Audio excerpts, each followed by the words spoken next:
ओम शांति। आज का विषय बहुत ही महत्व का है और हमारे ब्राह्मण जीवन का फाउंडेशन है। पुरुषार्थ में आत्माभिमानी स्थिति का महत्व। आज सबने मुरली सुनी होगी। बाबा ने कहा, मैं यहाँ आया हूँ किस लिए? तुम्हें आत्माभिमानी बनाने के लिए आया हूँ। क्योंकि बाबा ने वो भी शब्द यूज किया, अगर तुम्हें पुण्य आत्मा बनना है उसका साधन क्या है? आत्माभिमानी स्थिति। और बाबा ने कहा कि दुनिया ने भले गुरु बहुत हो गए, साधु बहुत हो गए, लेकिन किसी ने भी ये आत्माभिमानी बनने का हुनर नहीं सिखाया। केवल संगम युग में ही बाबा ही सिखाता है। और बाबा ने तो इस आज की मुरली में मुझे लगता है दो तीन लाइन के बाद बार बार इस बात को दोहराया है,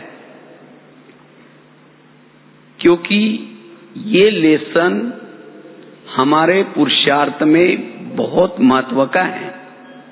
जैसे कोई भी चीज इंपॉर्टेंट होती है तो टीचर बार बार उसको दोहराता है। उनको पता है कि ये परीक्षा में आने वाला है। तो इसी तरह बीच बीच में बाबा को ऐसी मुरलियां चलानी पड़ती हैं, क्योंकि बाबा को पता है कि इनका ये लेसन कच्चा है और इसलिए उनके जीवन में परिवर्तन नहीं आ रहा है। तो ये पहला लेसन हमें पक्का करना है। ब्रह्मा बाबा ने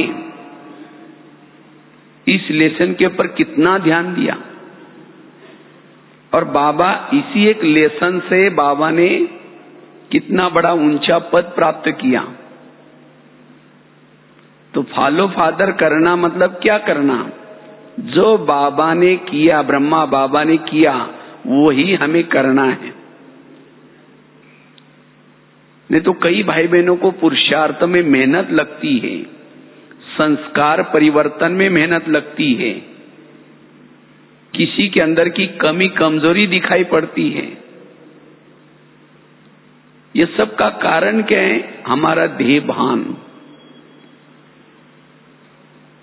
अगर हम देही अभिमानी बनेंगे तो हमारे जीवन की सब समस्या खत्म हो जाएंगी, हम निर्विघ्न बन जाएंगे। इसलिए बाबा कहते ये मेहनत करो। जैसे कोई अगर बिल्डिंग बनाई, लेकिन बिल्डिंग का अगर फाउंडेशन ही रेत पर है, आंधी आएगी, तूफान आएगी, भूकंप आएगा, वो बिल्डिंग गिर जाएगी। इसी तरह ज्ञान में आए और ज्ञान में आकर के अगर हमने आत्मा का पाठ पक्का ही नहीं किया और बातों में लगे हैं, औरों को ज्ञान सुनाने में लगे हैं, स्थूल सेवा में लगे हैं, लेकिन जब कोई विघ्न आता है, समस्या आती है, हम फेल हो जाते हैं। क्यों? क्योंकि फाउंडेशन कच्चा है। इसीलिए अभी भी हमारे पास टाइम है, हमें इस लेसन का अनुभव करना है। पुरुषार्थ में आत्माभिमानी स्थिति का बहुत महत्व है। इससे से हम अपने अंदर के जो भी कड़े से कड़े संस्कार हो, कैसे भी संस्कार हो, उसको हम बदल सकते हैं। जैसे अभी कुछ दिन पहले दशहरा मनाया, तो दशहरे में क्या करते हैं? रावण को जलाते हैं।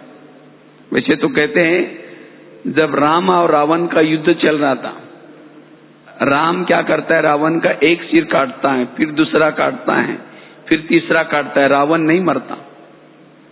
फिर विभीषण आकर के राम के कान में 2-3 बातें सुनाता है। कहता है ये ऐसा नहीं मरेगा, उसके नाभि में तीर लगाओ। और जब नाभि में तीर लगा तो रावण क्या हो गया? मर गया। इसी तरह आज हम भी युद्ध करने में लगे हैं। कोई 2 साल से लगा हुआ है, कोई 4 साल से लगा हुआ है, लेकिन हमारे अंदर का रावण नहीं मर रहा है। क्यों नहीं मर रहा है? क्योंकि हम उसके गले तो काट रहे हैं। कभी काम का गला काटते हैं, कभी क्रोध का काटते हैं, वो कट तो जाता है, फिर दोबारा जुड़ जाता है, क्योंकि हमने उसके नाभि में तीर नहीं लगाया है। तो नाभि क्या है? देह अभिमान। जब तक हम आत्माभिमानी नहीं बनेंगे तब तक रावण खत्म नहीं होगा। संस्कार जागृत होने का स्थान है देहभान। इसलिए बाबा कहते बच्चे आत्माभिमानी देहाभिमानी बनो, इसकी मेहनत करो तो संस्कार आपके जीवन में रिपीट नहीं होंगे।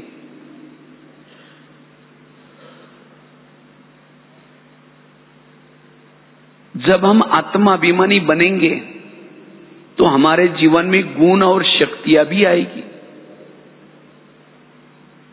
जो आत्माभिमानी स्थिति में रहते हैं उसके इर्द गिर्द में गुण और शक्तियां रहती हैं,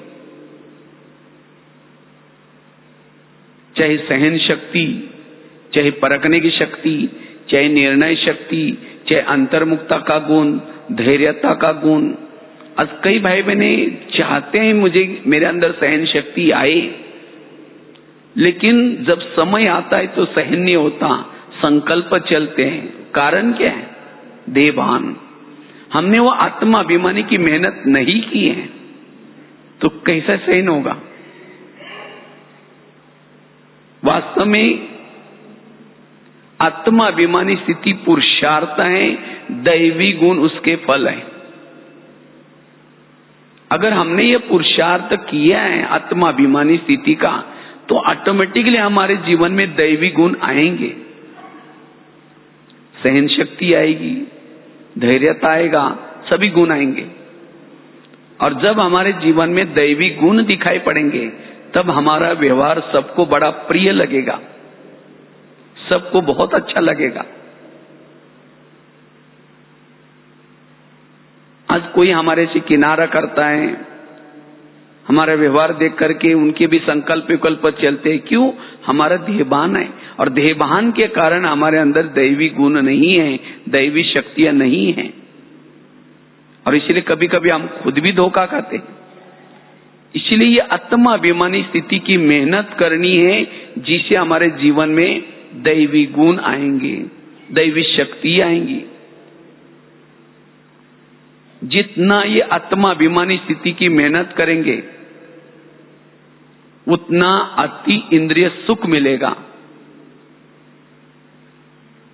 ये आत्माभिमानी स्थिति में स्थित रहने से अति इंद्रिय सुख मिलता है, और जिसको ये अति इंद्रिय सुख मिल जाता है उसका मन बुद्धि का भटकना बंद हो जाएगा, वो तृप्त बन जाएंगे।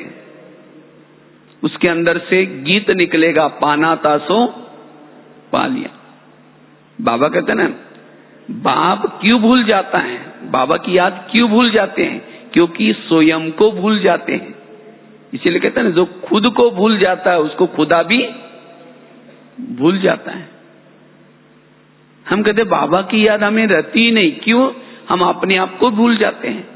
तो निरंतर बाबा को अपने साथ में पकड़ करके रखने के लिए, निरंतर योगी बनने के लिए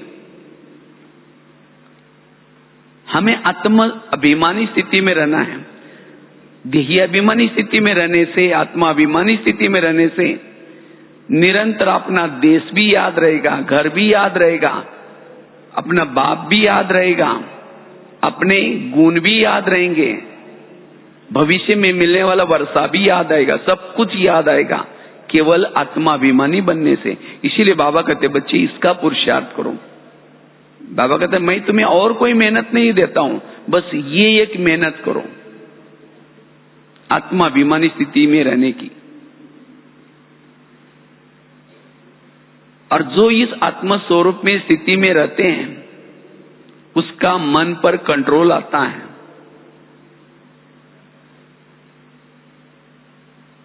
उसका मन कंट्रोल, संकल्प नहीं चलेंगे। आज मन हमारे पर राज्य करता है। क्यों? हम देह भान में जब होते हैं तो मन हमारे ऊपर राज्य करता है, और जब हम आत्माभिमानी स्थिति में रहते हैं तो मन भी चुपचाप रहेगा। और जब जिसका मन राज्य करता है उसके राज्य में सब गड़बड़ी ही रहेगी। इसलिए बाबा कहते बच्चे आत्माभिमानी स्थिति में स्थित रहो। आत्म स्थिति में रहने वाला जितना देहाभिमानी स्थिति में स्थित रहता है वो कर्म योगी बन सकता है। कर्म हाथ से हो रहा है, कर्म हो रहा है, लेकिन तो भी योगयुक्त स्थिति रहेगी। उसका टाइम वेस्ट नहीं जाएगा। भले रात में सोया है, कर्म कर रहा है, तो भी टाइम सफल हो रहा है।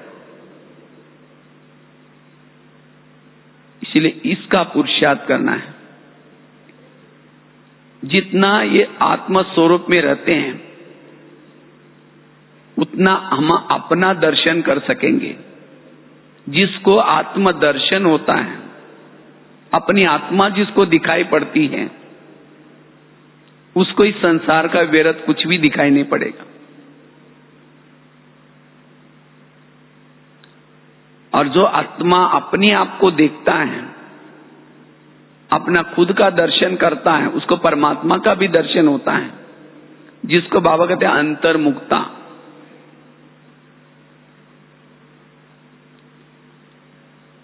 और जो खुद आत्माभिमानी स्थिति में रहता है उसको इस संसार की हर घटना कल्याणकारी अनुभूति होगी, हर बात कल्याणकारी सिद्ध होगी। वो बुराई में से भी अच्छाई देखेगा। उसके जीवन में कोई बुरी भी घटना आई तो भी आत्माभिमानी स्थिति वाला बुराई को भी अच्छाई में परिवर्तन करेगा। संकल्प विकल्प नहीं चलाएगा, वो तनाव टेंशन में नहीं आएगा। वो कहेगा जो हुआ अच्छा हुआ।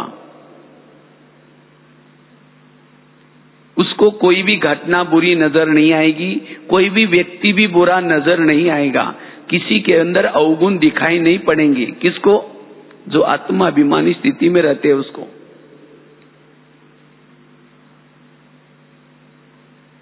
इसलिए बाबा कहते हैं इस बात की मेहनत करनी, हमें आत्म स्थिति में स्थित रहने का। बार बार अंदर से अपना वो स्वरूप जागृत रहे। और जो आत्माभिमानी स्थिति में रहता है उसे भूले भी नहीं होगी, गलतियां नहीं होगी। जो वो करेगा वो एक्यूरेट करेगा। जो भी उसके संकल्प चलेंगे एक्यूरेट चलेंगे, गलतियां नहीं होगी। क्यों? जैसे अगर कोई व्यक्ति अंधेरे में चल रहा है और उसके पास लाइट है, टॉर्च है, तो खड्डे में थोड़ी जाएगा वो, क्योंकि लाइट टॉर्च है उसके पास। जिसके पास अंधेरे में चलते समय कुछ लाइट नहीं है, टॉर्च नहीं है, वो घबराते हुए चलेगा, कहीं कांटे ना हो, कहीं खड्डा ना हो। उसको डर भी होगा, भय भी होगा, क्योंकि अंधेरा है। इसी तरह इस कलयुग में अंधेरा है। और जिसने अपनी देही अभिमानी स्थिति की, आत्मा अभिमानी स्थिति की टॉर्च जलाई है, जिसकी आत्माभिमानी स्थिति है, वो हर कर्म एक्यूरेट करेगा। उसको किसी की राय लेने की भी कोई आवश्यकता नहीं। उसको ना डर होगा ना भय होगा, वो सदा हर्षित मुख रहेगा।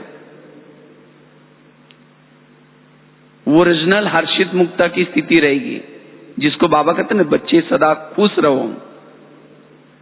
वो खुशी कब आएगी? जितनी हमारी वो अंदर से स्थिति है, जिसकी अशरीरी स्थिति है, आत्माभिमानी स्थिति है, जिसका मन अंदर से चुप है, उसको अतीन्द्रिय सुख मिल रहे हैं।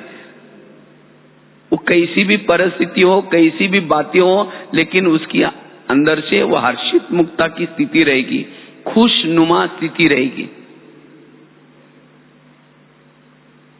इसीलिए अगर मुझे देवताओं के संस्कार, देवताओं की संस्कृति जागृत करनी है तो ये मेहनत करनी है।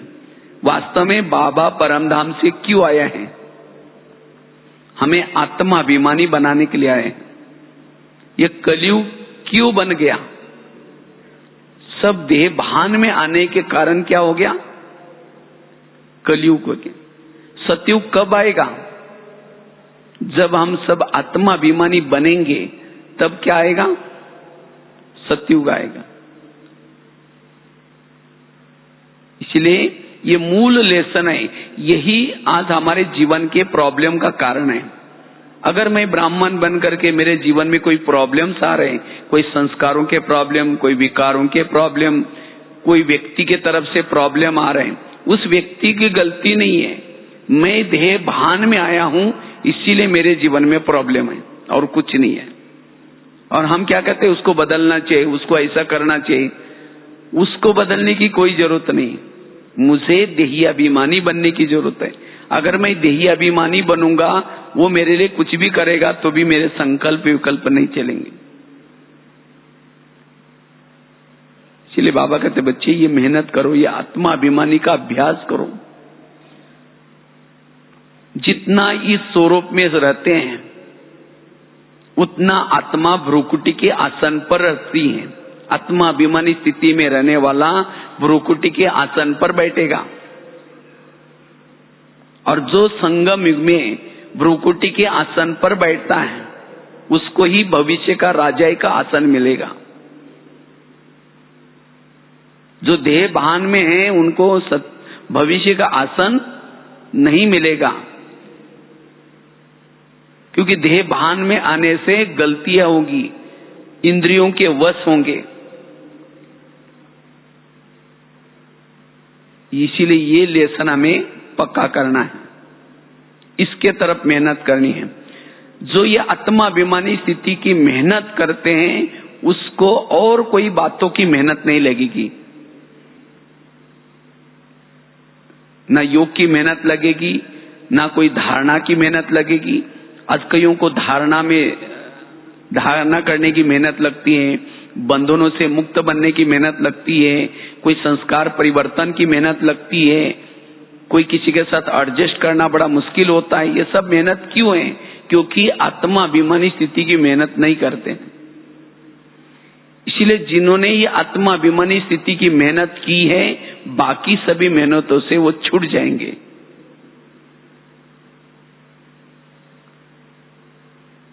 हम जो भी ज्ञान सुनाते हैं उसमें भी जोहर भरेगा आत्मा अभिमानी स्थिति में रहने से।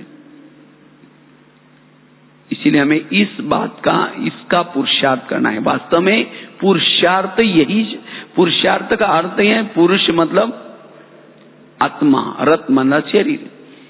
इस शरीर से स्वयं को अलग समझना, ये हमारा पुरुषार्थ है। कई कहते हैं ना मेरा आजकल पुरुषार्थ ढीला चल रहा है। पुरुषार्थ ढीला चल रहा है मतलब क्या हो रहा है? देह भान में हूं, इसीलिए समस्या और प्रॉब्लम्स आ रहे हैं। तीव्र पुरुषार्थी बनना अर्थात निरंतर आत्मस्वरूप में स्थित रहना, अशरीरी स्थिति में रहना, और इसे हम कर्मातीत बनेंगे, कर्मेंद्रिय जीत बनेंगे, इसे ही बाप समान बनेंगे। आज बाबा प्यारा सबको क्यों लगता है? बाबा सबके ऊपर क्षमा करता है, बाबा दया करता है, आपके पर भी उपकार करता है। क्यों? बाबा निराकारी स्थिति में है। तो ऐसे अगर हम भी निराकारी स्थिति में रहेंगे तो बाबा के गुण हमारे में भी आएंगे। इसलिए बाबा कहते हैं इसकी मेहनत करनी है, ये पुरुषार्थ करना है। बार बार अपने आप को याद करो कि मैं कौन, चलते फिरते मैं आत्मा हूं, ये आत्मा चल रही, ये आत्मा है। आत्मा आत्मा बाबा ने कहा कि इसको बैठ करके क्या करो? पक्का करो, चलते फिरते पक्का करो। चलो अभी इस स्वरूप का अभ्यास करना।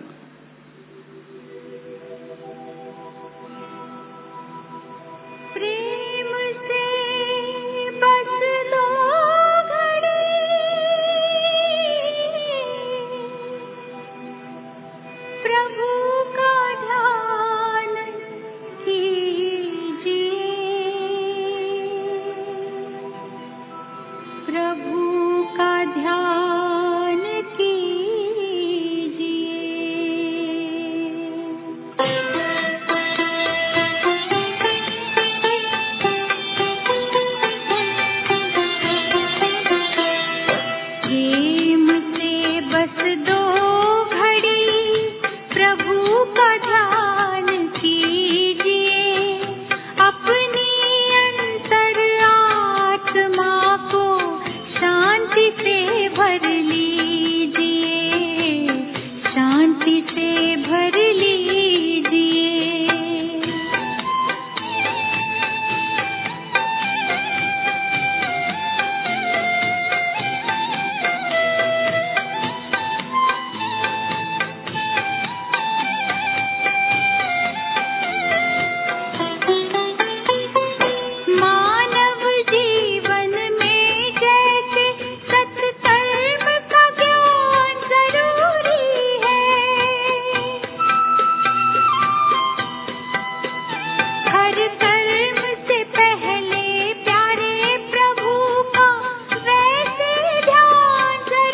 बात चल रही थी कि इसकी अभी हमने मेहनत करनी है, अगर नहीं करेंगे तो अंत समय में हमें यही होगा कि हम इतना दिन से ज्ञान में चले लेकिन ना मेरे संस्कार बदले, जैसे लगेगा हम जैसे थे वैसे ही रहे।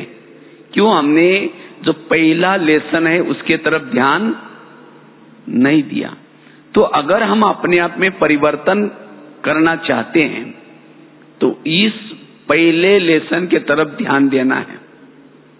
अगर मेरे जीवन में कोई परिवर्तन नहीं हो रहा है, इसका मतलब मेरा देह भान खत्म नहीं हुआ।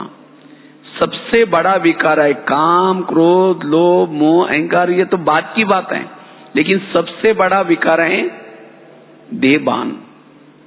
देहभान आने से ही बाकी विकार सभी आ जाते हैं। देहभान विकारों का गेट है। इसलिए बाबा ने पहला ही लेसन यहां ये सिखाया, अगर विकारों के ऊपर जीत प्राप्त करना है तो ये पाठ पक्का करो। बाकी बीच के जो लेसन हैं, चाहे सीढ़ी है चाहे जो भी है कुछ, ये सब आत्माभिमानी बनाने के लिए है। जो पहला लेसन वही अंत का लेसन होगा। आज हम मुरली सुनते हैं, किसी लिए सुनते हैं? चाहे धारणा करते हैं, खान पान की धारणा है, चाहे जो भी कुछ धारणा करते हैं, जो 4 सब्जेक्ट बाबा ने रखे हैं, किसी लिए रखे हैं? चाहे ज्ञान का सब्जेक्ट है, चाहे योग का सब्जेक्ट है, चाहे धारणा का सब्जेक्ट है, चाहे सेवा का सब्जेक्ट है, इसका रिजल्ट में क्या है? ये चारों भी सब्जेक्ट आत्माभिमानी बनाने के लिए है। अगर ये चारों सब्जेक्ट मेरे अच्छे हैं तो मेरी स्थिति क्या चाहिए? आत्माभिमानी स्थिति चाहिए। अगर मेरा ज्ञान का सब्जेक्ट बहुत अच्छा है, रोज हम एक्यूरेट मुरली सुनते हैं, मेरे पास ज्ञान बहुत हो गया, तो क्या चाहिए? आत्माभिमानी स्थिति चाहिए। अगर मुरली सुनने के बाद फिर भी मेरी आत्माभिमानी स्थिति नहीं है, इसका मतलब हम मुरली केवल नेमिनाथ बन करके सुन रहे हैं, उस मुरली को धारण नहीं किया है, उस मुरली अनुसार चाल चलन नहीं है। इसीलिए मुझे इस ज्ञान के सब्जेक्ट के ऊपर और ध्यान देना है, उसका मनन चिंतन करना है, उसका स्वरूप बनना है। अगर आत्माभिमानी स्थिति नहीं है, इसका मतलब ज्ञान का सब्जेक्ट मेरा कच्चा है। कई कहते हम तो योग रोज करते हैं, बहुत योग करते हैं, सवेरे का करते हैं, अमृत वाला भी करते हैं, शाम का भी करते हैं। जब योग करते तो स्थिति क्या चाहिए? आत्माभिमानी स्थिति चाहिए। अगर योग करने के बाद फिर भी मेरी आत्माभिमानी स्थिति नहीं है, इसका मतलब जब योग में बैठे थे वो बुद्धि कहीं और भटक रही थी, मन कहीं और गया था, वो शिव बाबा के पास नहीं गया था, वो विधि से योग नहीं हुआ। तो मेरा अगर योग अच्छा है, विधि से है, तो मेरी स्थिति क्या चाहिए? आत्माभिमानी स्थिति चाहिए। कई कहते हम तो बस जब से ज्ञान में पक्की धारणा है, हमारी धारणा का सब्जेक्ट तो मेरा बहुत अच्छा है, तो लेकिन रिजल्ट में क्या चाहिए? आत्माभिमानी स्थिति चाहिए। अगर इतना मेरी धारणा, खान पान की धारणा, ब्रह्म पवित्रता की धारणा सब पक्की है, तो आत्माभिमानी स्थिति क्यों नहीं है? इसका मतलब वो धारणा में भी कोई ना कोई, भले स्थूल में पवित्र है, लेकिन तो भी मनसा वाचा कर्मना में वो वेस्ट जा रहे हैं। है पवित्र, लेकिन तो भी चेहरे में कोई रौनक नहीं है, चेहरा लटका पड़ा हुआ है। कौन कहेगा पवित्र है? वो स्थूल में भले पवित्र है, लेकिन अंदर से कोई किसी की कमी कमजोरी देख करके, कोई ना कोई भविष्य के बारे में टेंशन चिंतन करके वो ऊर्जा वेस्ट हो जाए। इसलिए केवल धारणा करना इतना ही नहीं, लेकिन उसके सूक्ष्मता में जाना है, तब रिजल्ट में आत्माभिमानी स्थिति रहेगी। या हम सेवा बहुत करते हैं, मैंने बहुत सारी दुआएं ली है सेवा से, तो रिजल्ट में क्या चाहिए? वो आत्माभिमानी स्थिति चाहिए। नहीं तो सेवा करने के बाद फिर भी मेरी आत्माभिमानी स्थिति नहीं है, मतलब वो सेवा दिखावटी वाली है। उस सेवा में कुछ नहीं मिलता तो संकल्प विकल्प चल रहे हैं। एक्चुअली ये 4 सब्जेक्ट बाबा ने दिया है आत्माभिमानी बनाने के लिए। जो भी बाबा ने नियम संयम जो भी बनाए हैं सब आत्माभिमानी बनाने के लिए हैं। और जो आत्माभिमानी बनेंगे उनके जीवन में देवताओं की तरह संस्कार आएंगे। और वास्तव में सतयुग से भी हमारा ये जन्म ऊंचा है, क्योंकि एक पहला जन्म कहां से गिना जाता है? ये वाला संगम का जन्म। तो देवताओं से भी हमारा ये अच्छा उत्तम जन्म है। तो उस उत्तम जन्म का अनुभव करने के लिए स्थिति चाहिए आत्माभिमानी स्थिति। अगर संगम युग में हमारा देह का भान है तो ये हमारा युद्ध, संगम युग बड़ा युद्ध वाला संघर्ष वाला अनुभव होगा, वो आनंद नहीं आएगा। इसीलिए संगम के इस प्रभु मिलन को अगर सफल बनाना है, अनुभव करना है, इसीलिए आत्माभिमानी स्थिति के हमें क्या करना है? मेहनत करनी। तो हम आत्माभिमानी स्थिति हमारी बनी रहे नेचुरल, उसके लिए कुछ बातों की धारणा जरूरी है। क्योंकि आत्माभिमानी स्थिति कुछ बातों का रिजल्ट है। तो सबसे पहली बात है, अगर मुझे आत्मानुभूति करनी है उसके लिए रोज हमें अपना दरबार लगाना है। अभी गीत सुन रहे थे ना, भ्रुकुटी आसन पर हम आत्मा शासन करे राज्य करे। जिसे ब्रह्मा बाबा ने ये पहला लेसन पक्का करने के लिए बाबा ने क्या किया? रोज अपना दरबार लगाया। लेकिन आज हमारा इसके तरफ ध्यान नहीं है। हम और बातों में बिजी हैं, लेकिन घर में क्या हो रहा है? घर कौन सा? यह शरीर घर है। इस घर में क्या हो रहा है उसके तरफ ध्यान नहीं है। इसीलिए कहते हैं ना, तुम अपने पहले घर को सुधारो। घर मतलब ये शरीर। क्योंकि हमें अगर स्वयं को शक्तिशाली बनना है तो इस कर्मेंद्रिय को हमें मजबूत करने की जरूरत है। उनको श्रीमत प्रमाण चलाने की जरूरत है। क्योंकि आत्मा को कमजोर करने का कारण है ये कर्मेंद्रिया। देह भान का कारण है कर्मेंद्रिया। इसीलिए रोज एक एक कर्मेंद्रिय पर हमें ध्यान देना है। कान से क्या सुनना है, मुख से क्या बोलना है, आंखों से क्या देखना है। अगर नहीं सुनते हमारी कर्मेंद्रिया, उसको सजा शिक्षा भी देनी है। ब्रह्मा बाबा रोज रात को अपना दरबार लगाते थे। और जिन्होंने इस किले को, क्योंकि शरीर हमारा एक किला है, और जिन्होंने इस किले को मजबूत किया, उसके अंदर रहने वाला राजा भी कैसा है? वो भी सशक्त है, वो भी मजबूत है। और जिसका किला ही मजबूत नहीं है, जैसे अगर कोई बॉर्डर पर रहने वाला दुश्मन से मिला है, वो देश की हालत क्या बन सकती है? इसी तरह अगर मुझे आत्माभिमानी बनना है, रोज मुझे हर कर्मेंद्रिय पर ध्यान देना है, उनको ऑर्डर करनी है। जैसे भारत में अंग्रेज घुसे थे। कैसे घुसे थे? भारत में कुछ नवाब थे। अंग्रेज ने आकर के क्या किया? उन नवाबों के साथ दोस्ती की और भारत के ऊपर क्या किया? अटैक किया। और भारत क्या हो गया? परतंत्र में गया। इसी तरह माया रूपी अंग्रेज भी क्या करता है? देह भान में लाने के लिए इस कर्मेंद्र रूपी नवाबों के साथ दोस्ती करता है। कान के साथ दोस्ती कर दी, मुख के साथ दोस्ती कर दी, और फिर आत्मा को कमजोर बनाता है। इसीलिए मैं रोज अपने कर्मेंद्रिय पर क्या करना है? उनका दरबार लगाना है, उनको सावधान भी करना है। एक एक कर्मेंद्रिय से बातें करनी है, जैसे ब्रह्मा बाबा ने जो किया, और उससे धीरे धीरे हम आत्मा की ताकत बढ़ेगी और वो आत्मा देहाभिमानी स्थिति का अनुभव करेगी। इसीलिए रोज अपने कर्मेंद्रिय का दरबार लगाने की प्रैक्टिस करनी है।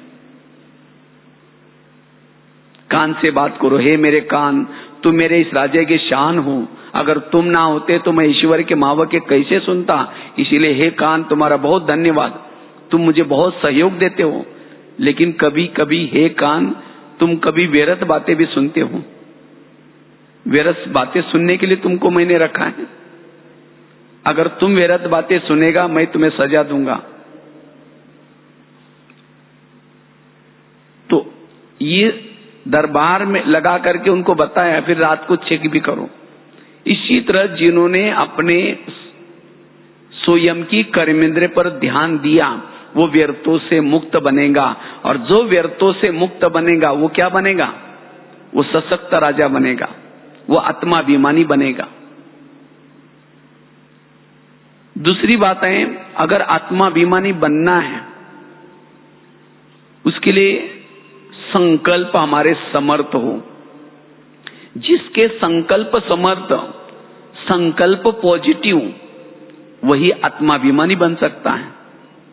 क्योंकि संकल्प आत्मा का भोजन है। जितना समर्थ सोचेंगे, पॉजिटिव सोचेंगे, उतना हमारी आत्मा की ताकत बढ़ती है, आत्माभिमानी स्थिति रहती है। अगर थोड़ा भी व्यर्थ सोचना शुरू किया, क्योंकि संकल्प से दृष्टि बनती है, दृष्टिकोण बनता है, वृत्ति बनती है, व्यवहार बनता है, सारे संकल्प से ही सब कुछ चलता है। अगर हमारे संकल्प ही निगेटिव है, सारा निगेटिव, और इसके कारण ध्येयाभिमान आता है। तो इसीलिए हमारे संकल्प पॉजिटिव रहे, संकल्प समर्थ रहे। जिसके संकल्प कम चलते हैं, पॉजिटिव चलते हैं, उसकी ऊर्जा बसती है, उसी ऊर्जा का नाम है आत्मा। इसलिए मुझे कभी भी निगेटिव नहीं सोचना है, मुझे कभी भी व्यर्थ नहीं सोचना है।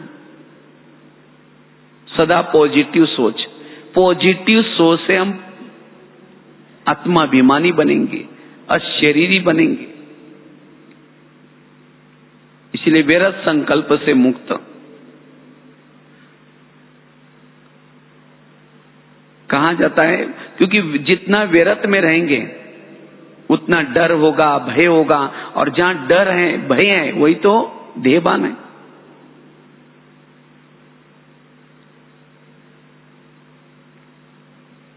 इसलिए हमें समर्थ सोच करके अपने आप का, खुद का मनोबल बढ़ाना है। और जिसका मनोबल मजबूत है, आत्मबल भी मजबूत होगा।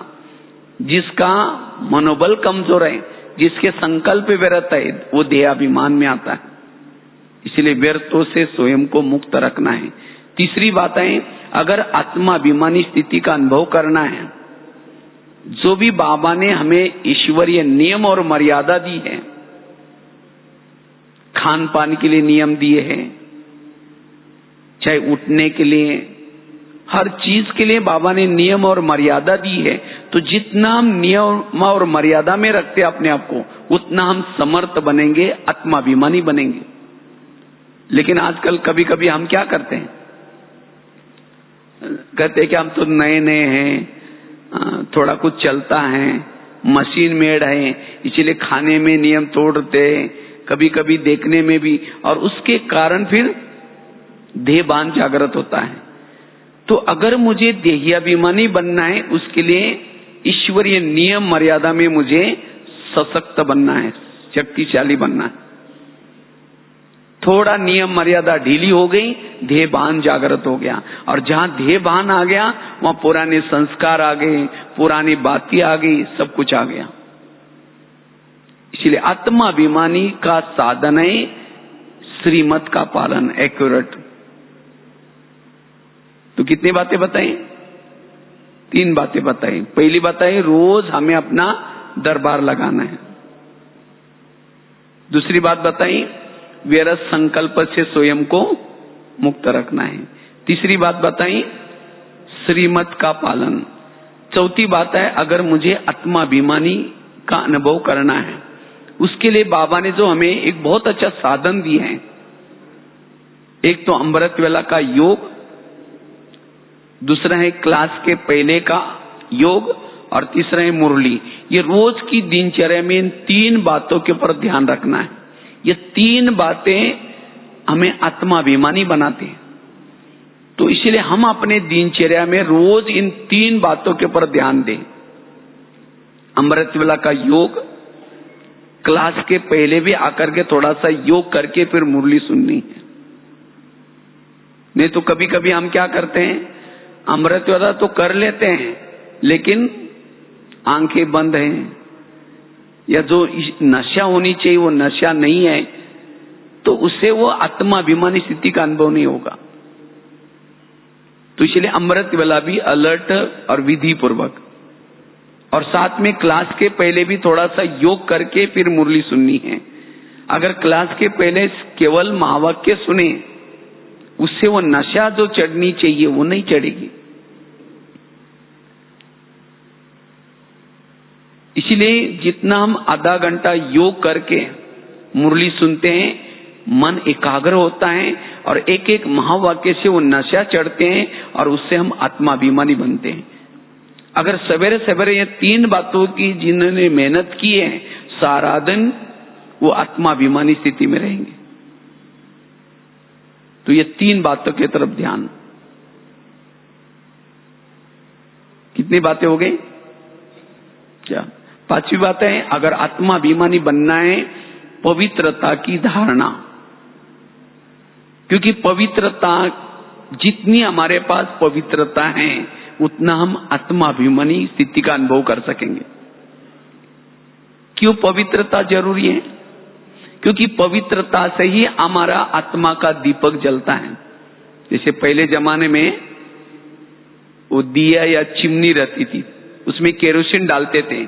अगर केरोसिन है तब जाकर के वो फ्लेम जलती। इसी तरह शरीर भी हमारा एक दिया है और उसके अंदर तेल है, पवित्रता। तो जिसके पास जितनी पवित्रता है उसको कहने की जरूरत नहीं, मैं आत्मा हूं, ऑटोमेटिकली आत्मा का अनुभव होगा। अगर मुझे आत्मा का अनुभव नहीं होता, इसका मतलब मेरे पास पवित्रता की कमी है। इसीलिए बाबा क्यों कहते हैं, जब से हम बीके बने हैं तो सबको क्या करना है, पवित्रता की धारणा जरूर करनी है। अगर पवित्रता की धारणा नहीं है, वो आत्मा का दीपक नहीं जलेगा, वो आत्मानुभूति नहीं होगी। इसलिए हमें पवित्रता की पक्की धारणा करनी है,